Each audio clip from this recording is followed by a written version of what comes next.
ಮಾಡಿದ ಆಕ್ಟಿವಿಟಿ, ಎರಡು ಆಕ್ಟಿವಿಟಿ ಒಂದೇ ಕಾನ್ಸೆಪ್ಟ್. ಅದನ್ನ ನೀವೇನ್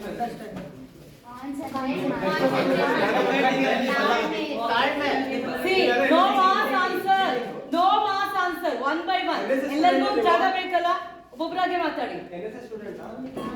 ಹೌದಾ? ಸ್ಟೂಡೆಂಟಾ? ನಿಜ? ಇಷ್ಟ್ರು? I don't no.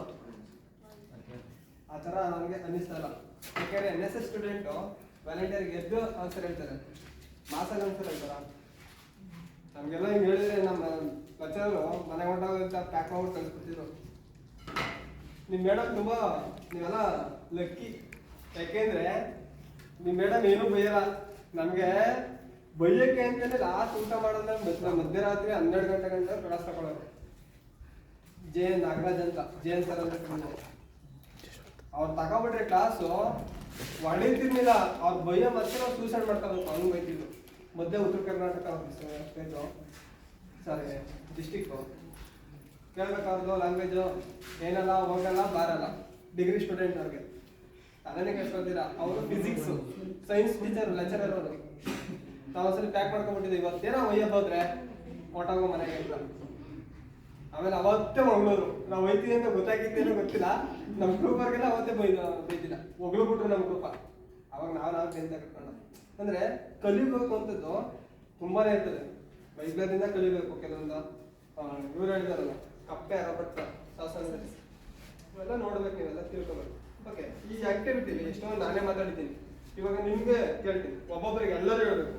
ನಾನೇ ಕೇಳ್ತೀನಿ, ಈ ಕಡೆಯಿಂದನೇ ಕೇಳ್ತೀನಿ. ನಾವು ಹುಡುಗರ ಕಡೆಯಿಂದ ಸಪೋರ್ಟ್, ಹುಡುಗರ ಕಡೆನೇ ಬರ್ತೀನಿ. ಓಕೆನಾ? ಈ ಆಕ್ಟಿವಿಟಿಲಿ ನಿಮ್ಗೆ ಏನು ಅನಿಸ್ತಪ್ಪ? ಕುತ್ಕೊಂಡೆ ಪರವಾಗಿಲ್ಲ, ಸಿಂಗಲ್ ಆಗಿ ತಾಳ್ಮೆ ಇರ್ಬೇಕು ಏನಾದ್ರು ಮಾಡುವಾಗ. ಮತ್ತೆ ಕೋಆರ್ಡಿನೇಷನ್ ಇರಬೇಕು. ನಾನೇ ಹೇಳಿದೆ ಕರೆಕ್ಟ್ ಅಂತ ಇರ್ಬೋದು. ಒಂದ್ಸರಿ ಅವರ ದೃಷ್ಟಿಯಿಂದ ಯೋಚನೆ ಮಾಡಿ ನೋಡ್ಬೇಕು. ನಾಟ್ ದಿಸ್ ಪಾಯಿಂಟ್ ಕ್ವಾಲಿಟಿ ಅದು ಸರ್. ಕೋಆರ್ಡಿನೇಷನ್ ಇರಬೇಕು ಅವರಿಗೆ. ಮತ್ತು ಒಬ್ಬರನ್ನ ಅರ್ಥ ಮಾಡ್ಕೊಳ್ಳೋ ರೀತಿಯಲ್ಲಿ ಇರಬೇಕು. ಯಾಕಂದರೆ ಯಾವ ಥರ ಮಾಡೋದು ಅವ್ರಿಗೆ ಗೊತ್ತಿರುತ್ತೆ, ಅವ್ರಿಗೆ ಗೊತ್ತಿರಲ್ಲ. ಅದನ್ನ ಕೇಳಿಸ್ಕೊಳ್ಳೋದು ಒಂದು ತಾಳ್ಮೆ ಇರಬೇಕು. ಏನು ಹೇಳಿದೆ ಹೇಳು? ನೀನು ಮಾತಾಡ್ತಿದ್ದೆ ಅದಕ್ಕೆ ಕೇಳಿಸಿಲ್ಲ. ಕೇಳಿಸ್ದೆ ಪುಟ್ಟ ಅವ್ರು ಹೇಳಿದ್ದು? ಕೇಳಿಸಿದ್ರೆ ತಾಳ್ಮೆ, ಅಂಡರ್ಸ್ಟ್ಯಾಂಡಿಂಗ್, ಕೋಆರ್ಡಿನೇಷನ್ ಮೂರು ಇರಬೇಕು. ಟೀಮ್ ವರ್ಕ್ ಮೇನ್ ಆಗಬೇಕಲ್ಲ. ಟೀಮ್ ವರ್ಕು, ಸರ್ ಒಗ್ಗಟ್ಟಿನಲ್ಲಿ ಬಲ ಇದೆ. ಕೋಆರ್ಡಿನೇಷನ್ ಮತ್ತು ಪೇಷನ್ಸ್ ವೆರಿ ಇಂಪಾರ್ಟೆಂಟು. ಪೇಷನ್ಸ್ ಅನ್ನೋದು ತುಂಬಾನೇ ಬೇಕು. ನೆಕ್ಸ್ಟ್, ಒಬ್ಬರ ಕೈಯಲ್ಲಿ ಏನೂ ಆಗಲ್ಲ, ಒಗ್ಗಟ್ಟಾಗಿ ಕೆಲಸ ಮಾಡಬೇಕು. ಕಾನ್ಸೆಪ್ಟ್ ನೀನೇ ಕಳ್ಕೊಂಡ್ಬಿಟ್ಟಿರ್ತೀಯಲ್ಲ.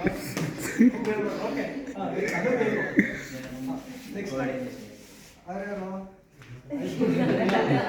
ಹೈಸ್ಕೂಲ್ ಸ್ಟೂಡೆಂಟಾ? ಒಗ್ಗಟ್ಟಿನಲ್ಲಿ ಬಲ. ಫಸ್ಟು ಪೇಷನ್ಸ್ ಇರಬೇಕು, ಪೇಷನ್ಸ್ ಮತ್ತು ಮ್ಯಾನೇಜಿಂಗ್ ಸ್ಕಿಲ್ಸ್ ಇರಬೇಕು, ಮತ್ತು ಕಮ್ಯುನಿಕೇಷನ್ ಇರಬೇಕು. ಕರೆಕ್ಟಾಗಿ ಮಾಡ್ತಿರ್ಬೇಕು. ಅವ್ರು ಏನು ಮಾಡ್ತಿದ್ದಾರೋ ನಾವು ಅರ್ಥ ಮಾಡ್ಕೊಂಡು ಮಾಡಬೇಕು. ಪೇಷನ್ಸ್ ಇರಬೇಕು ಸರ್. ಪೇಷನ್ಸ್ ಇರಬೇಕು. ಇನ್ನೊಂದು ನಾವು ಹೇಳ್ತಿದ್ದೀವಿ ಅಂದರೆ ಅವ್ರ ಮಾತನ್ನ ನಾವು ಕೇಳೋಕೆ ರೆಡಿ ಇರಬೇಕು, ನಮ್ಮ ಮಾತನ್ನ ಅವ್ರು ಕೇಳೋಕೆ ರೆಡಿ ಇರಬೇಕು. ಏನಾಗ ಒಂದು ಅಂಡರ್ಸ್ಟ್ಯಾಂಡಿಂಗ್ ಇರಬೇಕು. ಊಟ ಕೋಆರ್ಡಿನೇಷನ್ ಮಾಡಬೇಕು. ಕೋಆರ್ಡಿನೇಷನ್, ಪೇಷನ್ಸ್ ಅಂತ ಸ್ಟ್ರಾಟಜಿ ಯೂಸ್ ಮಾಡಬೇಕು ಸರ್. ಪೇಷನ್ಸ್, ತಾಳ್ಮೆ ಇರಬೇಕು sir.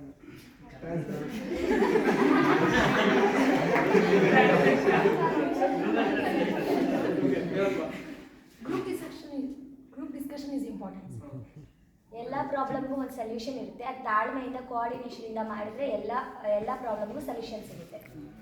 Sir patience, coordination, coordination.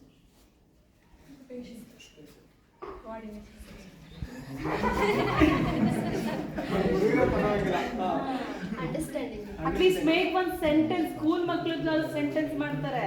ಒಂದು ವರ್ಡ್ ಹೇಳಿ ಬಿಡ್ತಾ ಇದ್ದೀರಾ. Make sentence. You are grown up, you are more matured. English medium students Kannada ಕೂಡ ಕಲ್ತಿದ್ದೀರಾ. Make one sentence, appropriate proper sentence. ನೋಡಿ ಅರುಣ್ ಮಾತಾಡಿದ್ರೆ ಸರ್ ಕ್ವಾಲಿಟಿ ಆಫ್ ಇನ್ಫಾರ್ಮೇಶನ್ ಅಂತ ಹೇಳಿದ್ರು.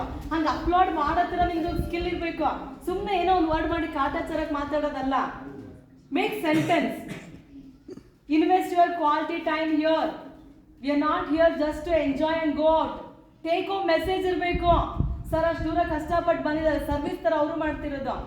ನಿಮಗಿದು ಪರಿವರ್ತನೆ ಆಗಿಲ್ಲ, ಟ್ರಾನ್ಸ್ಫಾರ್ಮೇಶನ್ ಆಗಿಲ್ಲ ಅಂದರೆ ಇದು ಟಾಸ್ಕ್ ಏನು ಮಾಡ್ತದೆ ಗೊತ್ತಾ ಸರ್?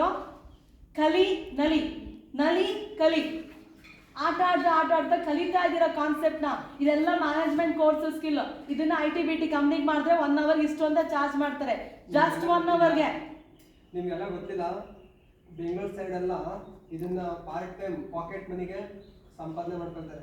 ಜಸ್ಟ್ ಇಷ್ಟೊತ್ತು ಇರಲ್ಲ ಅವರು, ಜಸ್ಟ್ ಇಷ್ಟೇ ಆಕ್ಟಿವಿಟಿ, ಒಂದು ಯಾವುದಾದ್ರೂ 1 or 2 ಆಕ್ಟಿವಿಟಿ ಮಾಡ್ತಾರೆ, 5,000 10,000 ಬಿಲ್ ಮಾಡ್ಕೊ ಹೋಗ್ತಾರೆ. ಗೊತ್ತಾ ನಿಮಗೆ? ಇದೆಲ್ಲ UNESCO, WTO, world health organisation ಗೊತ್ತಾ? ಅದು ಹ್ಯಾಂಡ್ ಓವರ್ ಇದೆಲ್ಲ ಪ್ರಾಜೆಕ್ಟ್ ಸ್ಕಿಲ್. ಒಬ್ಬೊಬ್ಬರು ವೆರೈಟಿಯಾಗೆ ಒಂದೊಂದು ಥರ ಮಾಡ್ತಾರೆ. ಓಕೆ, ಏನು ಕಲಿಸ್ತೀನಿ? ತಾಳ್ಮೆ, ಕಾನ್ಸಂಟ್ರೇಷನ್ ಇರಬೇಕು. ಕಾನ್ಸಂಟ್ರೇಷನ್.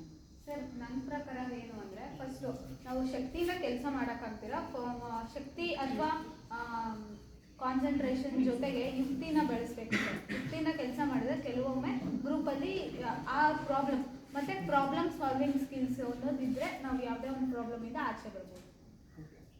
ಓಕೆ, ನೀವೆಲ್ಲರೂ ಕೂಡ ನಾನು ಹೇಳ್ಬೇಕಾಗಿದ್ದು ನೀವೇ ಎಲ್ಲ ಹೇಳಿಲ್ಲ. 100ಕ್ಕೆ 99.9% ಎಲ್ಲ ನಿಮಗೆ ಬಂದಿದೆ, 1% ಮಾತ್ರ ನಾನು ಹೇಳ್ತೀನಿ. ಸೊ ನೀವೇನು ಹೇಳ್ತೀರಾ? ತಾಳ್ಮೆ ಇರಬೇಕು, ಕಾನ್ಸಂಟ್ರೇಷನ್ ಇರಬೇಕು. ಇವೆಲ್ಲದಕ್ಕಿಂತ ಮುಖ್ಯವಾಗಿ ನಾವು ಯಾವ ಪ್ರಾಬ್ಲಮ್ ಮೇಲೆ ಇದ್ದೀವಿ ಅದನ್ನ ಮಾತ್ರ ಐಡೆಂಟಿಫೈ ಮಾಡಬೇಕು ಫಸ್ಟ್ ಆಫ್ ಆಲ್. ಇದೊಂದು ಬಿಟ್ಟರೆ ಅಷ್ಟೇ ನೀವು, ಆಯ್ತಾ?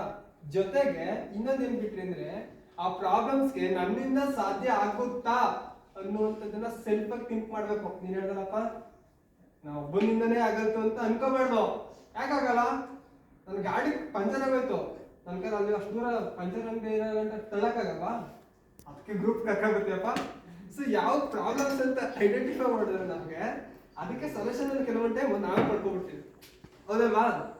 ಅದಾಗಿಲ್ಲ ಅಂದ್ರೆ ಏನ್ ಮಾಡ್ಬೇಕು? ನನ್ನ ಬಿಟ್ಟು ಹೊರಗಡೆ ಹೋಗ್ಬೇಕು. ಫ್ರೆಂಡಿಗೆ ಕಾಲ್ ಮಾಡ್ಬೋದು, ಮನೆಗೆ ಕಾಲ್ ಮಾಡ್ಬೋದು, ಪಕ್ಕದಲ್ಲಿ ಇರ್ತಾನೆ ಅಲ್ಲಿ ಗಂಟ ಥ್ರೋ ಮಾಡಪ್ಪ, ದೂರ ಇದೆ ತುಂಬಾ, ತಳ್ಳಕ್ಕಾಗಲ್ಲ, 5 ಕಿಲೋಮೀಟರ್ 10 ಕಿಲೋಮೀಟರ್ ತಳ್ಳಕ್ಕಾಗಲ್ಲ. ಆಗ ನನ್ನ ಫ್ರೆಂಡ್ ಮನೇಲೇ ಇದ್ದ, ಫೋನ್ ಮಾಡೋದು, ಸ್ವಲ್ಪ ಗಾಡಿ ಥ್ರೋ ಮಾಡೋದು, ಗಾಡಿ ಕೆಟ್ಟಾಗೈತೆ ಅಂಗಡಿ ಗಂಟ ಶೋರೂಮ್ ಗಂಟ ಅಂತ ಅಂದ್ಬಿಟ್ಟು ಥ್ರೋ ಮಾಡ್ಕೊಂಡು ಹೋಗೋದ.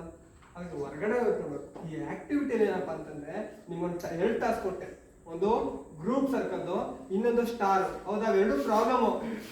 ನೀವು ಅಲ್ಲೇ ನಿಂತ್ಕೊಂಡ್ ಮಾಡಕ್ಕಾಗುತ್ತಾ? ನೋ, ಆಗಲ್ಲ. ಅದಕ್ಕೆ ಏನ್ ಮಾಡ್ಬೇಕು?